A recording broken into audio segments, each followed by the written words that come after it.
Hey guys, MЛJOR here, and today we're gonna do something new. We're taking a break from the DMR series and bringing something new to the channel, the Versus series. Today, we're looking at the DMR 14 and the Type 63. There's going to be a two-part comparison, as we will be comparing them in both Cold War and Warzone. But first, if you're part of that 73% who watches my videos and is still not subscribed, well, what are you waiting for? Hit the subscribe button and turn your notifications on, as I have more Call of Duty content coming in the days ahead. Now, let's get into the video. I want to start by saying that I know, and I hear your frustration. There is currently an infestation of DMR-14s all across the Warzone experience. And me, as a semi-god, I want you to know that I'm frustrated as well. Not because the DMR-14 is one of the fastest killing weapons in the game, but because it lacks skill. We're not talking about a DMR that can achieve a god level TTK if the user has a decent trigger finger. We're talking about a botch integration that gives a gun with 50 damage and a fire rate of 400 rounds per minute the chance for everyone, and I mean anyone, to absolutely decimate a team with just one clip. The worst part is that it won't last for long. There are two possible futures when Season 1 Reload update comes in a few short days. Number one, it's going to get nerfed into oblivion, making it unusable, like the E.M.P.eror. The second, it gets a slight nerf and remains broken. Then, with Season 2 weapon balancing update, it gets nerfed into oblivion. Same result as option 1. But with that out of the way, let's get into it. Both of these comparisons will have three sections. First one is stats. Second is attachments, as sometimes they might differ from weapon to weapon. And last is the feel, meaning the iron sights and the recoil. Comparing the DMR-14 to the Type 63 in Cold War, we're gonna get some base stats out of the way. The Type 63 has a damage of 68 and 49. The DMR-14 has a damage of 58 and 50. The DMR-14 is a clear winner here, as anything after 50 doesn't matter. This translates to the Type 63 being a 3 to 4 shot kill, and the DMR-14 being a 3-shot kill all the time. Both the Type 63 and the DMR-14 have the exact same range of 50.8 meters. Going into bullet velocity, the Type 63 has a bullet velocity of 625 meters per second. Meanwhile, the DMR-14 has a bullet velocity of 700 meters per second. Again, the DMR-14 comes out on top. Going into fire rate, the Type 63 has a fire rate of 361 rounds per minute. Meanwhile, the DMR-14 has a fire rate of 400, bringing the time to kill to 332 milliseconds for the Type 63 and 300 milliseconds for the DMR-14, making the DMR-14 the clear winner. However, this ain't the full story. Moving on to handling stats, the Type 63 has an aim down sight speed of 350 milliseconds. The DMR-14 has an aim down sight speed of 325. Yet again, the DMR-14 comes out on top. The last important stat we need to look at is sprint out time, which has the roles reversed. The Type 63 has a sprint out time of 250 milliseconds, and the DMR-14 has a 266 sprint out time. To sum it all up, the DMR-14 has a better damage profile and is more consistent due to its lack of a 4-shot kill range. The DMR-14 has a faster time to kill, a faster fire rate, and a faster aim down sight time, as well as better bullet velocity, with the only shortcoming being that it's 1 frame slower than the Type 63 at 60 FPS when it comes to sprint out time. Looking at the numbers, the DMR-14 is a better weapon no matter which way you slice it. But that doesn't paint the whole picture. Moving on to the attachment section of this comparison, both of these weapons are tactical rifles, and with the gunsmith system being so rudimentary in Black Ops Cold War, whatever is available in the Type 63 is also available in the DMR-14. Both have a handle that increases the aim down sight time by 30%. Both have a stock that reduces sprint out time by 30%. All the stats will scale. The Type 63 will never be faster, and it will never be more consistent than the DMR-14. Since whatever you can add to the Type 63, you can also add it to the DMR-14, with the exception of barrels. Both damage boosting barrels do absolutely nothing, as the damage boost doesn't reduce the number of bullets it takes to kill. The only difference comes when you start talking about the titanium barrel. The titanium barrel will bring the fire rate of the Type 63 up to 422 rounds per minute. Meanwhile, on the DMR-14, the titanium barrel will bring the fire rate all the way up to 483 rounds per minute. The difference comes within the cons. This barrel will decrease the range by 25%. Since they both have the exact same range, both of the ranges will be decreased from 50.8 meters all the way down to 38.1 meters. The only difference being that the DMR-14 at the 38.2 meter mark shoots faster and keeps its 3-shot kill range. When compared to a Type 63 with the titanium barrel, even though it shoots faster than the base, it's still not as fast as the DMR-14. The Type 63 actually becomes a 4-shot kill range, increasing the TTK and further widening the gap between these two weapons. Comparing the time to kill at the maximum kill range, the DMR-14 has a new time to kill of 243 milliseconds.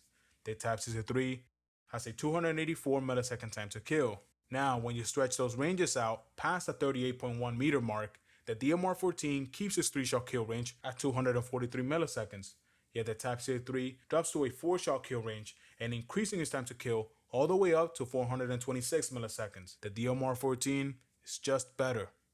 But what about feel? Taking a look at our recoil control, measuring a 3-shot recoil plot at 30 meters,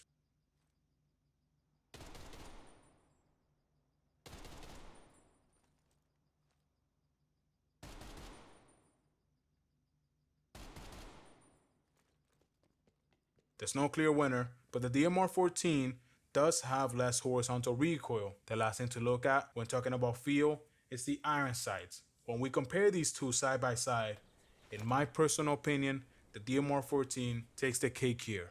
I think it's maybe because it's been featured in so many Call of Duties and I've been playing with the DMR-14 variant for almost 10 years. However, this is the base iron sights. When you add the titanium barrel, it has no effect on the DMR-14. Meanwhile, on the Type 63, it brings the front iron sight closer to the player. And with the front post being so short, it makes it harder for target acquisition. In my opinion, there's no real reason to use the Type 63 in Cold War, as long as the DMR-14 exists. But now, let's move on to our Warzone comparison. And I'll make this one simple. The DMR-14 is just better. And that's all for me today. I'm Major Cade, and I thank you for watching.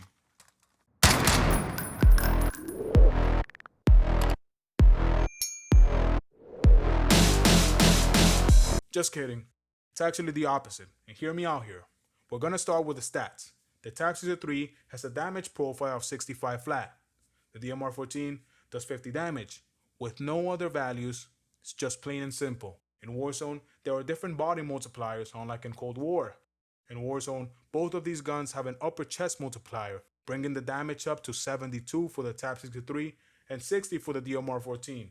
When taking down a full armored enemy, the DMR-14 will need 5 shots to secure the kill, as opposed to the 4 shots from the Type 63. Looking at the fire rate, both of these are the same as in Cold War. The Type 63 has a fire rate of 361 rounds per minute. The DMR-14 has a fire rate of 400 rounds per minute, bringing the time to kill for the Type 63 to an outstanding 499 milliseconds. Meanwhile, the DMR-14 lags behind at 600 milliseconds. Looking at the bullet velocity, it's a tie. Both of these weapons have the exact same bullet velocity of 500 meters per second.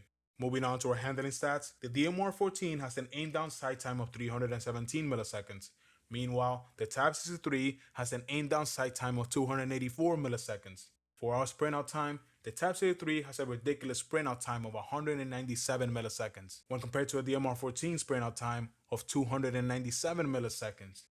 The landscape is really starting to change here. If we take a look at our theoretical time to kill, meaning the time it takes to secure the kill when you start from the hip, to aim down sight time, to the bullets it takes to kill, and fire rate, the Type 63 sits at a kosher 783 milliseconds. The DMR-14, however, lags behind at 917 milliseconds, for a 134 millisecond difference. If we take the sprint out time into consideration, the Type 63 has a 980 millisecond time to kill from a full sprint to neutralizing the target. The DMR-14 has a 1214 millisecond time to kill from a full sprint to neutralizing the target. Moving on to the attachment section, the titanium barrel is still the best to use, and it has the exact same effects. The Type 63 gets a fire rate boost from 361 rounds per minute to 422 rounds per minute. The DMR-14 goes from 400 all the way up to 483 rounds per minute.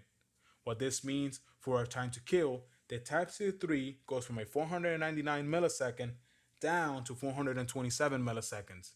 Meanwhile, the DMR-14 goes from 600 milliseconds down to 497 milliseconds. However, there are still one last thing to look at with this barrel.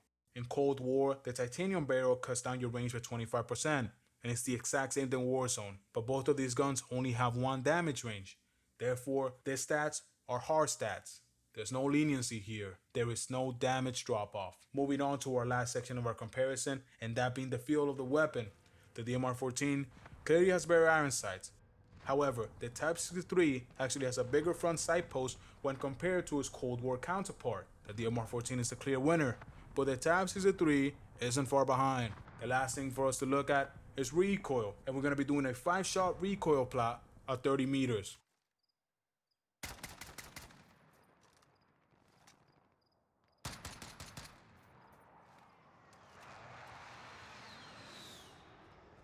The DMR-14 is a clear winner with less horizontal recoil and less vertical recoil, but this won't come into effect until extremely long ranges. To sum it up, the Type 63 does more damage at a slower fire rate, but has a faster time to kill. The Type 63 has a faster end on sight time and a faster sprint out time. The titanium barrel that will previously ruin the Type 63 doesn't. It speeds up the time to kill. And to wrap up this long ass video, in Cold War, use the DMR-14. In Warzone, don't follow the hype and use the Type 63. It's better in every single way possible. Well, there you have it. A full breakdown looking at the hard stats, attachments, and recoil for the Type 63 and the DMR-14. If you want my personal setup for these weapons, watch my DMR loadout series, where I recommend you the best attachments for each one of them. In my personal opinion, I use the Type 63 in Warzone and the DMR-14 in Cold War's multiplayer. But now it's time for me to hear from you guys. Did you learn something new? And if you're using the DMR-14 in Warzone, will you be switching? Let me know down in the comment section below. If you enjoyed the video, hit the subscribe button and turn your notifications on, as I have more Call of Duty content coming in the days ahead. As always, a like rating is always appreciated. Also, follow me over on Twitch. I stream every Monday, Wednesday, and Friday. If you have any other DMRs you would like me to compare, leave your recommendation down in the comment section below. As of right now, I'm working on the M16 versus the AUG. Well, that's all for me today. I'm MЛJOR, and I thank you for watching.